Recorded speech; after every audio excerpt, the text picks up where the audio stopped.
ঈদুল আজহার দ্বিতীয় দিনেও দেশের বিভিন্ন স্থানে পশু কোরবানি হয়েছে। ঈদের প্রথম দিন কোরবানি করতে না পেরে দ্বিতীয় দিন পশু জবাই করে তারা।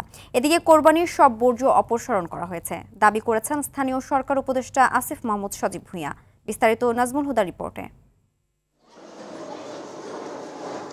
মহান আল্লাহ তাআলার সন্তুষ্টি লাভের আশায় ঈদুল আজহার দ্বিতীয় দিনও পশু কুরবানি করেন অনেক মুসলমান। কেউ দিয়েছে সময় কিংবা কসাই না পাওয়ার কারণে, আবার কেউ দিয়েছে পারিবারিক ঐতিহ্য হিসেবে। কুরবানির পর অনেকেই নিজেদের পশুর বর্জ্য নিজেরাই অপসারণ করেছেন। কেউ আবার রেখেছেন সিটি কর্পোরেশনের পক্ষ থেকে ঠিক করে দেওয়া স্থানে। আজও পরিচ্ছন্নতা কর্মীরা বর্জ্য অপসারণে ব্যস্ত সময় পার করেছে।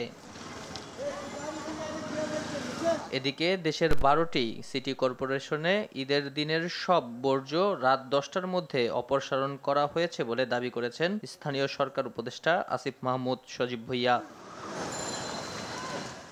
নাজমুল হুদা, RTV, ঢাকা।